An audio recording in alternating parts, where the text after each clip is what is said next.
Hello. Welcome to my loft area. You've been here a couple of times. Happy Monday, May 23rd. 23rd. It's the 23rd. Is that like a thing? I wonder if that's a thing. Today is May 23rd and I'm 23 weeks pregnant today. I wanted to make sure. I don't know what that means, but it's cool to me. Here's my bump date. Yep, we're thick. We're thick. Boop.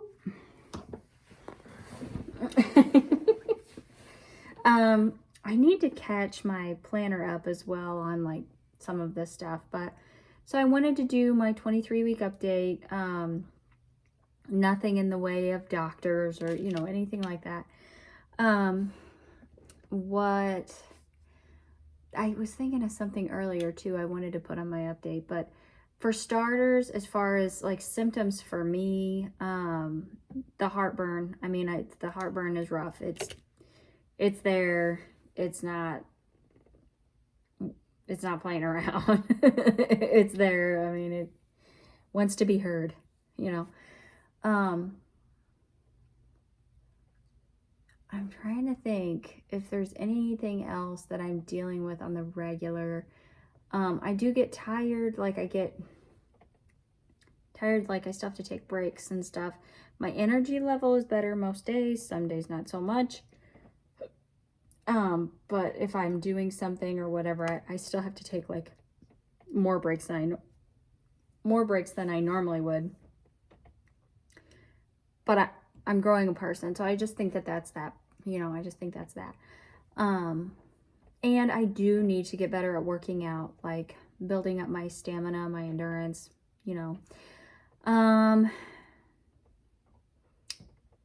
I don't remember if I put this in the last video or not, but the broken veins are something. And I do think that part of it is, when I was pregnant with my daughter, by this time of year, I was making sure that I was active for longer periods of time. Just my endurance in general was better. I don't know if I mentioned this before, but having a toddler now, I am not as active for as long of times. Like I'm constantly active, but it's a lot of starting and stopping rather than walking for a long distance or actively doing something for a long stretch of time. Like whatever I'm doing, it being uninterrupted, right? So like with a toddler, that's not how it is. It's like start, stop, start, stop, start, stop. You're constantly active and moving. So I'm not trying to suggest that being a mom makes you lazy by any means. It is exhausting because it is a lot of start, stop. But then let's see, you say you need to walk a longer distance or you need to, do something for a longer period of time, and you have the stress and strain of having a person crushing all your organs and stuff. It's just more difficult. And so like, I think that I noticed that more with this pregnancy than I did with my daughter. And then to that end, I think it impacts your circulation. This is just my theory. I haven't Googled it. I don't know, man. This is just what I'm thinking. I know that it is a common side effect of pregnancy to get broken veins, but I'm not curious because I'm probably not going to find out, but it would interest me to know how much of this is this pregnancy and how much of it is my activity level or type of activity or, stuff like that. But I've always struggled with broken veins, like in my ankles and stuff, ever since I've been like pretty young. And so, I always wondered as I got older, if I would really struggle with that. And as it turns out, yeah, this pregnancy is doing it for me. I'm getting them around my knees, on my thighs, on my belly. Yeah, I'm getting them. And they do bother me. They do. I would be lying if I said that I didn't. They didn't bother me. They do. And so I need to do more about that. And I am trying to do a lot more routine, you know, lower body exercises just to keep the blood moving, I don't know if that's going to help or not, but it's not going to hurt. So, yeah. Otherwise, I don't know that I'm actively like having any other like quote unquote like symptoms necessarily. I'm having side effects from the progesterone. I personally do not love the progesterone. I don't love it. I'm doing it every other night now instead of every day, you know. I got that cleared with my doctor and stuff, and so it is what it is. I'm not going to stop using it, but I just really don't I just really don't like it. So, and then the only other thing, and this is not a new symptom, but it's not, I don't know. So like I have always been prone to canker sores. I mean, even as a young child, I was prone to them. If I had any like quote unquote like trauma to the mouth, like say you're brushing your teeth and accidentally like jab your gum or something like that, like I've always been the person who like from something like that I would get a small canker sore or whatever. It'd be annoying, and I treated it, and you know, so I've always been that way. But I have never gotten canker sores after dental work. And back whenever I had my root canal at the endodontist, it's a few videos back, I did get, because my root canal was like right here, and it was like right over here, so it would have been like, I guess from them resting tools there or whatever on my gums, I got a really nasty canker sore, and it lasted 2 weeks. It was awful. I went, a week ago, 2 weeks ago, I don't know, no, I have no idea. But anyway, I went and got my crown. I did a video on that as well. I got my crown redone. So here's what I kind of don't understand, but again, your mouth is open. All this. But after that dental work, I now have 2 canker sores. They're both right down here. Here. I don't know if it's from the dental work. It seems odd because again, my crown was up here and my canker sores are down here. I have 2. They are,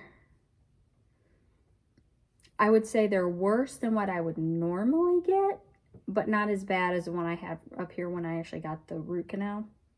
They're not as bad as that, but they're there. So I had a teeth cleaning scheduled for this morning that I called and rescheduled. I was like, I have 2 significant canker sores in my mouth. I need to reschedule.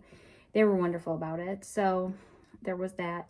So I don't know, like, I guess it's a hormonal thing. And my dental office said, you know, that happens with pregnant women. You have such a heightened, your hormones are at like kind of an all-time high. And so it changes like your chemistry, and that can happen. And I want to say, well, I didn't have that with my daughter. Well, I didn't have any dental work done with my daughter. I don't even remember if I went and got my teeth cleaned. I may have gone and gotten my teeth cleaned one time, which I now have learned that through my dental insurance, I can get 3 teeth cleanings done this year. So I'm going to go ahead and do it. Like I said, I mean, I've had a root canal. I don't feel as leery about anything like that, you know. So I'm going to go ahead and do it. But like, I didn't have any work done when I was pregnant with my daughter. I was like, absolutely not. No to everything. And I'm not suggesting that this time I feel any different about it. I've expressed in my videos about my dental work, like the anxiety that I felt. So like, I don't feel different about it, but my doctor was like on me, because I had mentioned, like, I casually mentioned that I needed a root canal. He may have even asked me about dental stuff. I have no idea. And then he pushed, and he was like, you have got to get your root canal done. I don't care that you're pregnant. I do care that you're pregnant, but like, it's more important because you're pregnant. I didn't realize that. And then whenever I went to get my root canal, that's when they found that I have another root canal over here that needs extracted. So the whole process of the whole thing in pregnancy, it brings me a lot of anxiety. I don't love it. So I don't feel differently about it. That's why it stresses me out so bad. and I dread it. So like there's that. Otherwise, I don't think I'm having any other like symptoms or anything. I am feeling her just like move and kick a lot more now, a lot more often, a lot more predominantly. She tends to really come to life late at night, like right before, I say right before bed, because it is like around 9:30, 10 o'clock, she gets super, super active. But the thing of it is like once like, and then I've been staying up later because I want to lay there and feel her for a while. But then like once I'm ready to go to bed, I can just roll over. I mean, and I don't know if it's because she's not big enough to keep me awake yet, or if she's like cooperative, because it's like once I'm ready to lay down, roll over and just lay down and relax and go to sleep, I can do that, and she's not waking me up or keeping me up. And it seems like she calms down like right before I go to sleep. When I fully relax and I'm in like bedtime mode, it's like she's just like, okay, and she calms down. So I don't know. But then she takes her times throughout the day and she gets active, and so that's a lot of fun. I always love feeling her move and kick and stuff. It's very reassuring, and it helps keep me connected to her because, you know, my focus a lot of times is taken with my toddler, which is fine. That's my job. I'm not, you know, it is taken with that, and I have other things, you know, on my mind and this and that and whatever. And I'm not going to say like, oh, it's easy to forget you're pregnant, because it's impossible to forget you're pregnant. But it's easy to kind of like just kind of motivate and move through your life. And that's exactly like a lot of times what I did with my daughter. And that's not what I want to do. I want to stay grounded, stay connected, you know, with this baby. And so, you know, it's nice. It's nice to feel her. Of what else is going on with pregnancy. There was like some other things I was going to talk about. You know, I get winded and stuff like that, but just rolling over a new week is always like so incredible. It's always so exciting. Like, I love it. I have 3 baby apps that I follow on my phone. So, one of them is particularly exciting because it has like a 3D model of your baby at like that size and state of development and things that you can kind of like do like a 360 and see, and you know, stuff like that. And that's really exciting. So I love to see the changes in that every week, just because it gives you more of a visualization, I think. But all of them give different comparisons. They're all saying, you know, like over 11 inches long, a little over a pound. As of today, one says that it's the size of a mango. The other one says the size of a grapefruit, which I think, you know, that stands to reason. And then as I was just kind of like breezing through them earlier, I'll go through them more tonight and like read more in depth. But like, for instance, the one, which for some reason I found really exciting, it says that, your baby's hair is now like turning the shade that it's going to be when it's born. What's exciting to me about that is just the thought that, you know, these things keep happening and forming and changing and making up the characteristics that my baby is going to have whenever I finally get to see her. My daughter that's here with us now, I kind of assumed that she was going to be a redhead just because I'm a redhead.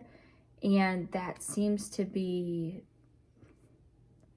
kind of a thing, you know? Like, I don't know. I just kind of assumed, I was like, you know, of course anything could happen, but I bet she'll be a redhead. She's not. She's blonde. She's very blonde. If anything, maybe like champagne color. It's beautiful hair, but she's definitely not a redhead. And so because, you know, it's exciting anyway, but because this is my second one and I've birthed, you know, my daughter, and she came out, and I think that we all had our perception of maybe what we thought she was going to look like. And honestly, like, I know I'm a little partial, of course, because she's my daughter, but like, we get compliments all the time, like, she's gorgeous. She is gorgeous.